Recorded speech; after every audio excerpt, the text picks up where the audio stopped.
Welcome to The Founder's Mind, a podcast powered by the Kadar Group. This is your host, Adam Muchler. Before we kick off the conversation with Paige, if you've had a chance to listen to some of the recent episodes you may have heard, we're bringing on a sponsor for the show, and we couldn't be more hyped to share the news. We're currently producing Season 2 to be sponsored by Upside Business Travel. More on all of this soon. And now, in this episode, we have Paige McPheely, founder and CEO of Base, a platform that is modernizing the way executive assistants work. Listen in as Paige sheds light on her journey in founding and growing Base, the work that goes into intentionally hiring a diverse team, and beyond. Welcome to The Founder's Mind. We are here at Rise of the Rest CEO Summit at the Eaton in DC with Paige, the CEO of Base, a portfolio company of Rise of the Rest. I could intro you myself, but I would probably do a poor job. So Paige, I would love to hear from you. What are you up to? What is Base? What are you working on? Absolutely. What's rolling? Yeah, so my name is Paige McPheely. I am the CEO of Base, and we are building the first ever software for executive assistants. A little bit of backstory there. I started a remote executive assistant staffing agency a handful of years ago, and really quickly realized that EAs don't have any tools to call their own, yet they were this huge provider of leverage to the executives they supported. So we wanted to find some ways to add more leverage downstream for them. So Here we are. And how long has the business been around? Formally about a year. Okay. But we were kind of chewing on the idea for a number of years before that. All right. And it's out in the wild? It is out in the wild. We are just closing our seed round now. Wow. So yeah, we're ready to really put our foot on the gas and go for it over the next year and a half. That's amazing. So I'm always curious, what you had an idea, right? And when did the idea sort of start, and what was the inflection point from idea to, okay, I'm going to do something? Sure. So at the former business, 33 Vincent, we were always looking for ways to perfectly combine the technology tools that were out there right now. So we became power users of everything because we were rapidly researching everything that was coming along. But then our executives would come to us and say, we need my EA to use these 15 tools that I use. And so we were learning really quickly by watching their use cases and then the research we were doing, just kind of the best ways to do it. And so after probably a year or two of troubleshooting the best way to kind of patch tools together, we got tired of saying, I wish there was a tool that could do this, this, and this. And so a little more than a year ago, I officially stepped away from 33 Vincent to focus on building Base. Yeah. Okay. Yeah. And what was one of the first things that you did? Great question. So, right away, I was introduced to a startup studio out of Indianapolis called High Alpha. Cool. And they're a really unique model because they're traditional VC fund, but then they're also a studio company where they actually co-found the businesses with you. So I know this industry, I know the role, I know the needs of EAs, but I don't have a software background. I had never interviewed engineers. I'd never managed engineers. I'd never let a product stand up. And so the blend of bringing my skill set and knowledge to their value of pattern recognition, their resources, and funding too, was just kind of a perfect solution for us. So, and when we partnered with High Alpha on day one, I had access to 4 full-time engineers, marketing, sales, finance, HR, and we still have access to a bunch of that. And so it allowed me to really focus on getting those initial sales, building up my team, getting clarity on the roadmap while they kind of handled the rest. That's awesome. Having that team from the get-go. That's great. It's a big topic, right? How do you hire that team? How do you build that team? And you started with a team. Started with a team, and they sourced the majority of our team. Actually, maybe even all of the team. Wow. So they found Jeremy, who's our VP of Product and Engineering, who has just been tremendous. They found him on LinkedIn, reached out to him, and he thought, no, I get these things all the time, but, I'm a fan of this. Maybe I'll know somebody. And then he was like, oh, yeah, I'm into this. So, yeah, it's been a huge value add for us. I always ask people, because I reach out on LinkedIn a lot. I'm an executive coach. I do leadership work with founders and startups. And I reach out to a lot of people because I want to talk to people. Sure. And I, at my core, truly just want to build a relationship. Don't know people well enough to sell them anything. And when people say, I don't usually respond, my first question is always like, what did I say? What did I do? How did I get you to respond? So do you have any insight on that or no from that engineer? Jeremy's just kind of that type of person that everybody's his friend. So I think he always responds. Oh, okay. I do not always respond if I get a sense that someone is trying to sell me something without taking any steps to learn about me or to get to know me. But if someone is genuine and you can tell they've been thoughtful with their approach of reaching out, then I absolutely always respond. Cool. I think that's a good pro tip. So you've been doing this full time for a little over a year. Mm-hmm. What are some of the things that have come up this year that have kind of thrown you through a loop? So one of the challenges that we've had is how long it's taken us to fill certain roles. Sure. We've had a number of quality candidates come through, and we're a distributed team, so that gives us a lot of flexibility for kind of being picky about who we hire. Yet we've had to wait a little bit longer for some of our key roles, some of our senior software engineers, because we didn't want to hire another white man every single time. Let's be honest. We're everywhere for some reason. Right. And I mean, I love white guys. I'm married to one, but I also really didn't want a team that looked exactly the same. Yeah. So it was really important for me to hire women, to hire people of color. Sure. And we're at the beginning of this journey. We're still a really small team, but it takes time. You have to be really intentional and you have to play the long game. So that, I think I talked a big game before we started about how inclusive and diverse our team was going to be. And then actually making that happen has been a challenge, and it's taken some time, but I'm proud of the work we've done. I think it's a really great point. And when you told the story just a moment ago about how you plugged into this studio and then they helped you hire, the conversation in my head was, oh, they're going to, are you just perpetuating? Will that be sort of the same type of people? And so if you're able to shed a little light on what is that work that you have to put in to find people that aren't just one referral away?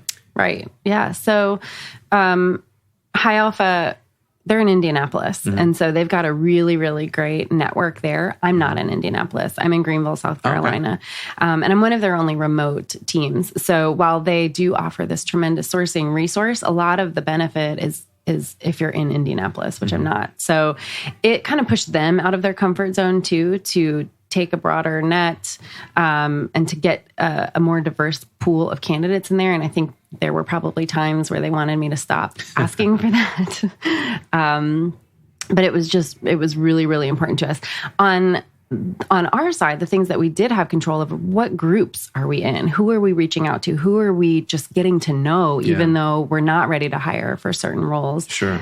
So there are tons and tons of organizations out there where, women who code, Black women who code, lesbians who code. You can just get out there, join them, even just follow their newsletters and get to know their content, knowing that I'm probably not going to hire someone from those networks right away, but at least I know where to look.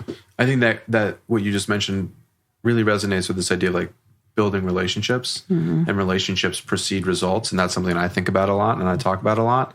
And putting in that work and that time and that energy in the beginning, even when there isn't that maybe transaction or moment where there's an exchange, it's just, let's get to know a community, or let's let a community get to know us and what our priorities are. That's something we've thought a ton about at Base, because while we are building software for executive assistants, we're also wrapping a layer of community around that. EAs are often sort of on an island within their organizations, and there's not a lot of shared resources, tools, training, best practices. And so we want to provide that. That was something that was really great. And my first company, 33 Vincent, is what kept people there, what still keeps people there. But we want to do that on a broad scale.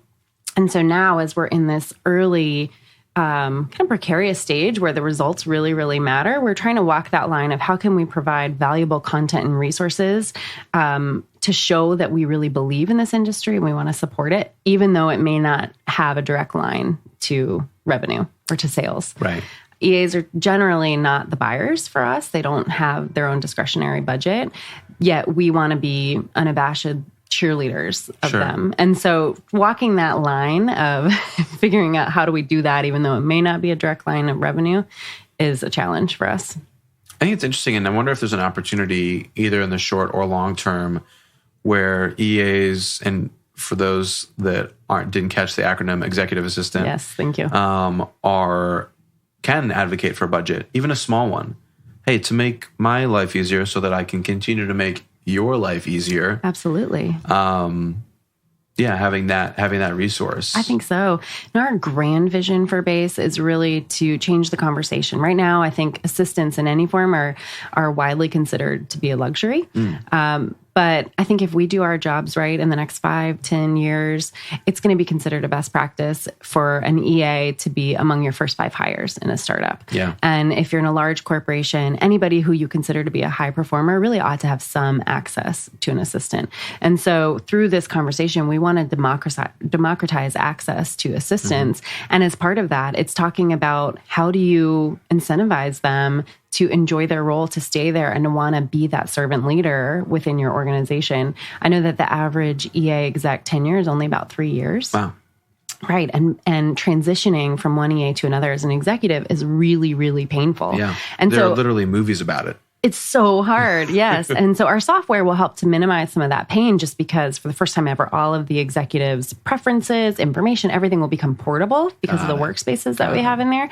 But there's still that interpersonal nature of it that is hard to replace. So if you've got a great exec, and I've heard this time and time again from execs where they don't ever want to lose their EA. And so they will pay any sum of money to keep their executive assistant happy. I mean, I've heard one exec that I know of, he buys his assistant a brand new luxury sports car every single year. Wow. Yeah. And it's not, it's not a quid pro quo or anything, but it's just like, I want you to know that you're valued and you're here. And I'm guessing that's not something that she asked for. Sure.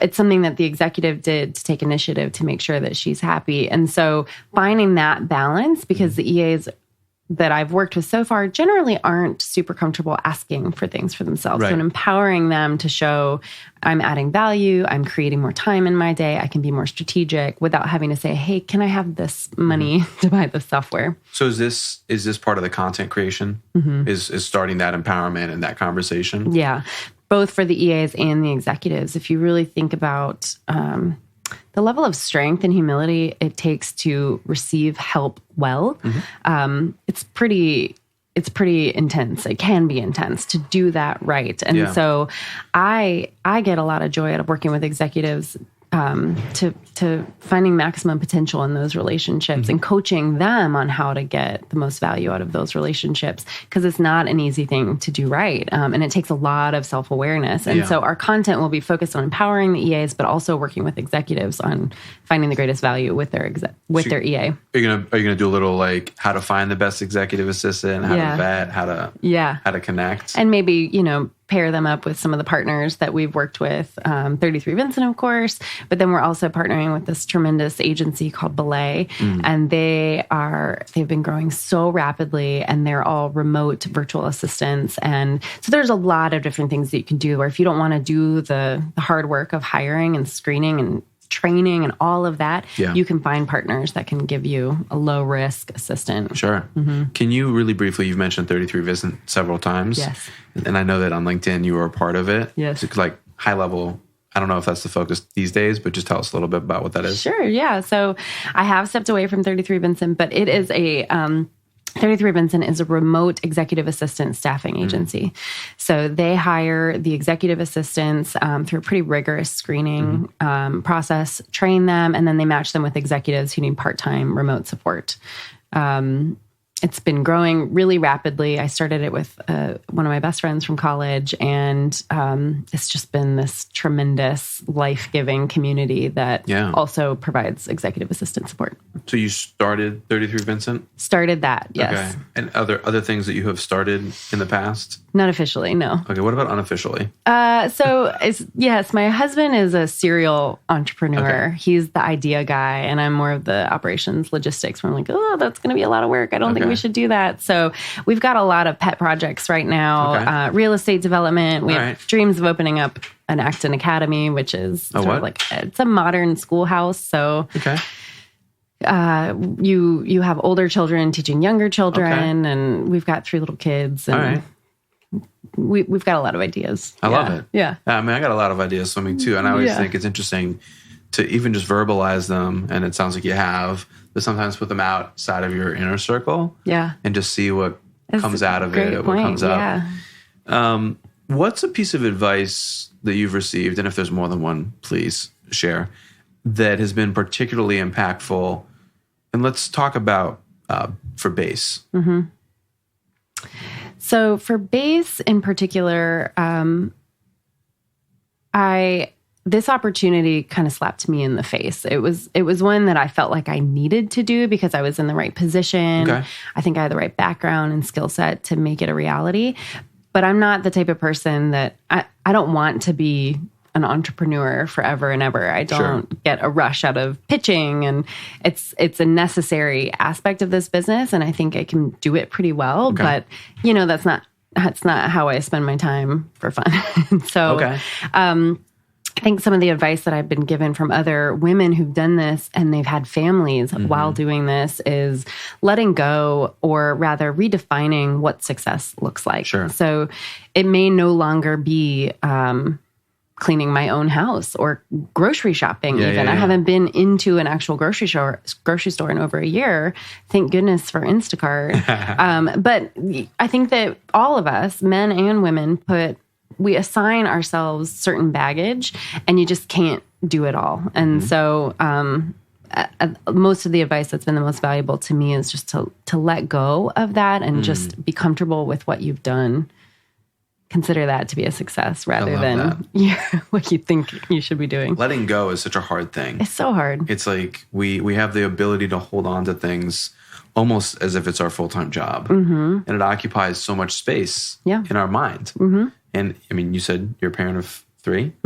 You're in a relationship. You're starting not your first business. Right. Like, there's a lot on your mind. Yeah. There's a lot going on. Anything that you've done or a practice that you have that helps with letting go or clear the air a little bit? This was another piece of advice that I was going to mention. I was told, I forget even who told me this, but women apologize a lot. They apologize for their feelings, for what they've done or haven't done. And someone told me, stop apologizing. Sure. Also, stop using the word just. I was just writing to ask you about this. I just called, or I just wanted to know. We minimize ourselves a lot. And that has been a really, really valuable sort of forcing function for me to be more secure and confident in what I'm saying and doing. I think it's such a great awareness. Individual words and what they do. And they're simple words by themselves, just by itself. And we talk about sorry. It's important to say sorry sometimes when something has happened. Right. That's, apology worthy. Yeah. But there is a tendency, like you said, to use a lot of words to qualify a moment. Sure. Or an idea. Yes. And Megan Smith was just presenting upstairs at the summit. She was tremendous. Oh my gosh. Yeah. I walked in after she started and she was dropping all of this unbelievable wisdom. And I was like, oh my gosh, I don't know who she is. Her name isn't on the screen. I can't find a program. I need to know who Megan Smith is. And I ended up talking to her afterwards. But I bring her up because she just went through a rapid fire of all the areas that we bake in bias and we gender, ads and stories and all sorts of things. And it is super subtle.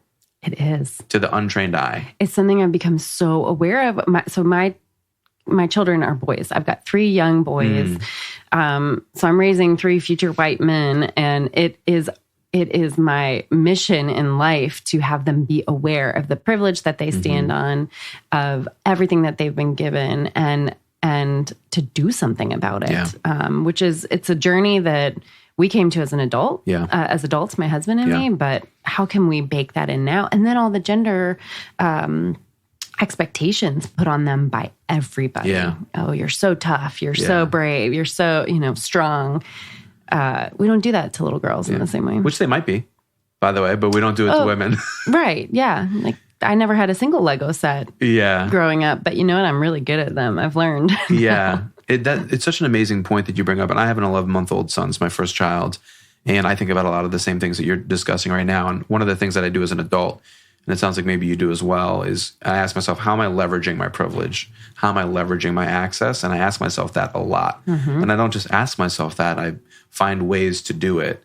And an interesting thing, and I don't have the solution for children, I'm working on it as an adult, I also put myself in a lot of communities that are not my default community. Yeah, to not be centered in that space. Yeah, so like I've been to Wonder Women Tech several times. I was just in Afro Tech over the weekends. Awesome. And it was like all these incredible environments where there are people that are so different than who you are and what your default is. So it's incredible that you're thinking about that. What are ways that some of this thinking is showing up? And I know you mentioned with hiring and finding people, but what are ways that some of this is showing up within the brand? Yeah, absolutely. There are a lot of really subtle tweaks that we make to the way that we talk. So it's default for us to say he or she.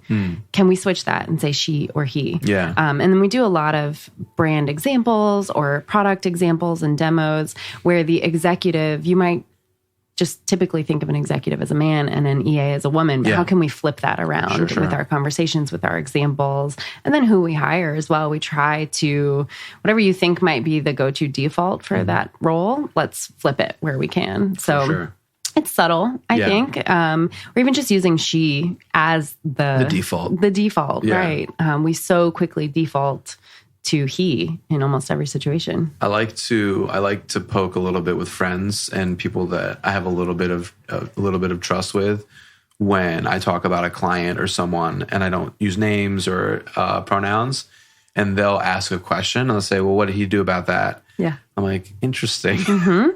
And it kind of gets awkward. Yeah. But being comfortable with some of that awkwardness, I think, is a big part of it also. So many pitches for our seed round. I've gotten pretty good at using EA versus a gender. Okay. And so many people, potential investors, would just default to she for the EA. And so I don't think we ended up working with any of those. I was going to say, did you make any assessments based on that? Yes, definitely. So if any of those investors listen to this show at any point in the future and you're like, damn, I missed out, that might be one of the reasons. Yeah, maybe. It's a pretty interesting situation, I think. Yeah. So one of the things, and not everyone who starts a company raises money, but you've done that at least with Base. I don't know if you did it with your previous company. I did not. So can you talk a little bit about that? Like, what's it like to raise money? If there's numbers that you can share, whether it's how many times you had to talk to someone, how much you've raised, or we have anything not like that. Calculated the total count yet. We are closing our final piece today or tomorrow. Ooh. Yes. So probably no information right now. It depends on how long it'll take you to post this. But yeah, we're closing our final piece today or tomorrow. For our seed round, I would venture to guess that I had at least in the ballpark of 200 conversations. Wow. Because there's the whole journey. You get the initial call, then the follow-up calls, and then the group pitches, and then the back and forth. And so 200 might even be a low estimate. Okay. It's a gruel. Yeah. It's a gruel. And I think every founder that I've spoken to that has gone through this process has agreed with me that at some point in the process, you reach a point where you say, this is the worst idea I've ever had. There's no reason that I should be doing this. Sure. So I think maybe that's a good sign that you're doing the right thing. Right. I learned a lot. I know what I'm good at, what I need to bring in help to talk about other things with. Cool. And I'd say I was almost always the only woman in the room too. And so witnessing how the dynamics of that gave me a lot of confidence to either be able to combat it or to echo some of the other women in the room if there were there, or other women on my team, to try to lift our voices up a little bit. You were motivated. Is that what you're saying? Mm-hmm. Okay. Yeah. Excellent. Yeah. And I don't know if we've talked about this. Do you have a co-founder? I do not have a co-founder. No, I did bring over one of the, she's the best EA I've ever worked with from 33 Vincent. Yes. And she's now our chief of staff. So she's really the eyes and ears of our community and of our product to make sure that we are just fearlessly focused. That's a strong career arc. Yeah. EA to chief of staff. It's actually a pretty common career progression for them. And she's knocking it out of the park. And then Jeremy, that I mentioned before, who's our VP of Product and Engineering, he did not join us before the company was formed, but in many ways he functions as a co-founder. Right. Mm-hmm. And I think that's an interesting in the startup space. And sometimes there's a little ego in there, like the title of co-founder or founding team. Yeah. Or, if you're, and I know Scott Case from Upside says this on his LinkedIn. He says, founding CTO. I like that. Right? Yeah. and I think there are interesting ways to look at those roles. And it's also important, and it's sometimes an indicator with teams where ego shows up early. Yeah. And a little red flag. Yeah. Okay.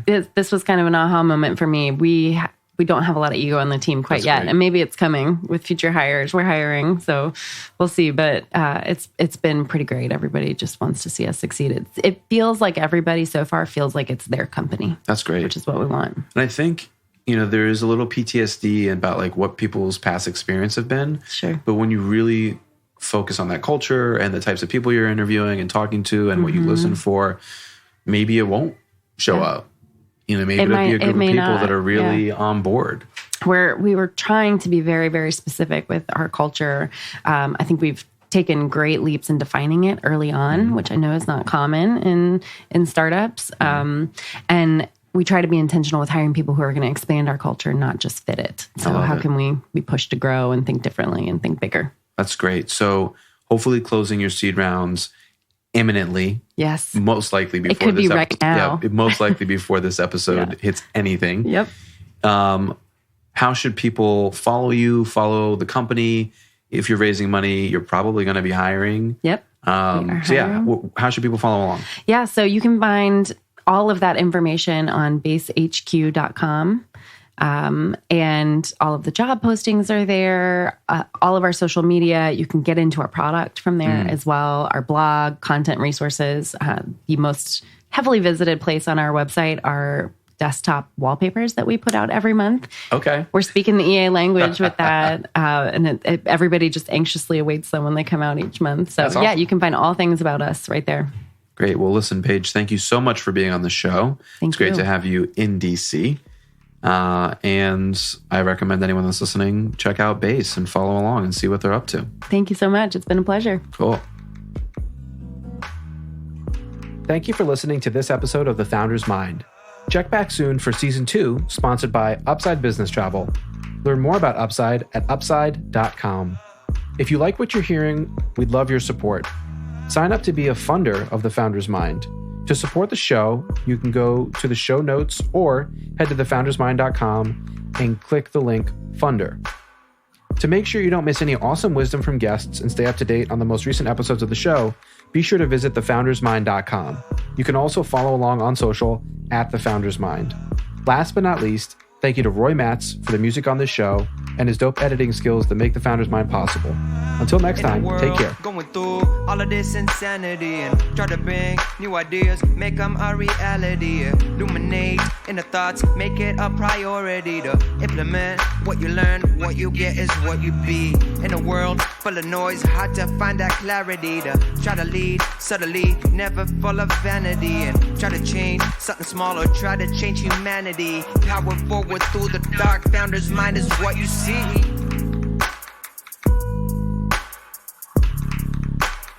Founder's mind is what you see.